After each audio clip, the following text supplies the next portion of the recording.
സംസ്ഥാനത്തെ ആദ്യ V park tourism പൊതുമരാമത്ത് വകുപ്പ് മന്ത്രി മുഹമ്മദ് റിയാസ് നാടിന് സമർപ്പിച്ചു.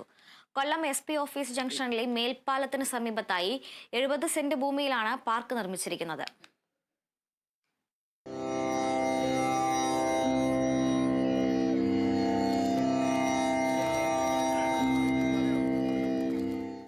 ഉപയോഗശൂന്യമായി കിടക്കുന്ന മേൽപ്പാലങ്ങളുടെ അടിഭാഗങ്ങൾ ജനസൗഹൃദ പൊതുയിടങ്ങളാക്കി മാറ്റുകയെന്ന സംസ്ഥാന ടൂറിസം വകുപ്പിന്റെ അഭിമാന പദ്ധതിയുടെ പൈലറ്റ് പ്രൊജക്ടാണ് ജില്ലയിൽ യാഥാർത്ഥ്യമാകുന്നത്.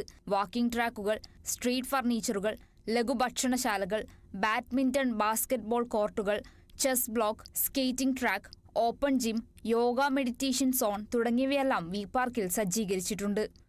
പാർക്ക് സംരക്ഷിക്കാനുള്ള ഉത്തരവാദിത്വം പൊതുമരാമത്ത് വകുപ്പ്, ടൂറിസം വകുപ്പ്, കൊല്ലം കോർപ്പറേഷൻ, DTPC എന്നിവയുടെ സംയുക്ത സമിതിക്കാണ്. 6 മാസം കൊണ്ട് നിർമ്മിച്ച വി പാർക്കിന്റെ ഉദ്ഘാടനം മന്ത്രി മുഹമ്മദ് റിയാസ് നിർവഹിച്ചു. ഇത് ഇവിടം കൊണ്ട് അവസാനിപ്പിക്കാനല്ല സർക്കാർ നിശ്ചയിച്ചത്.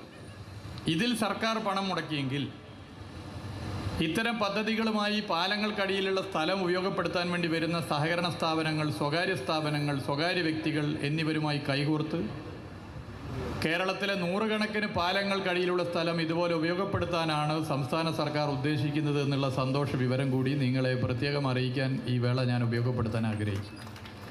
ഇന്നലെ തന്നെ ചിലർ വിളിച്ച് ഇതിൻ്റെ വീഡിയോ ഒക്കെ സോഷ്യൽ മീഡിയയിൽ വൈറലായപ്പോൾ ഇന്ന പാലത്തിനടിയിൽ നടത്താൻ ഞങ്ങൾക്ക് താല്പര്യമുണ്ടെന്ന് ഇങ്ങോട്ട് അറിയിക്കുന്ന സ്ഥിതി ഉണ്ടായിട്ടുണ്ട്.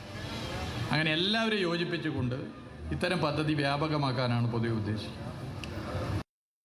ടൂറിസം വകുപ്പ് 2 കോടി രൂപ ചെലവഴിച്ചാണ് പാർക്ക് നിർമ്മിച്ചിരിക്കുന്നത്. വി പാർക്ക് വന്നതോടെ കൊല്ലംകാരുടെ വലിയൊരാഗ്രഹം കൂടിയാണ് സാധ്യമായത്. കേരള വിഷൻ ന്യൂസ്, കൊല്ലം.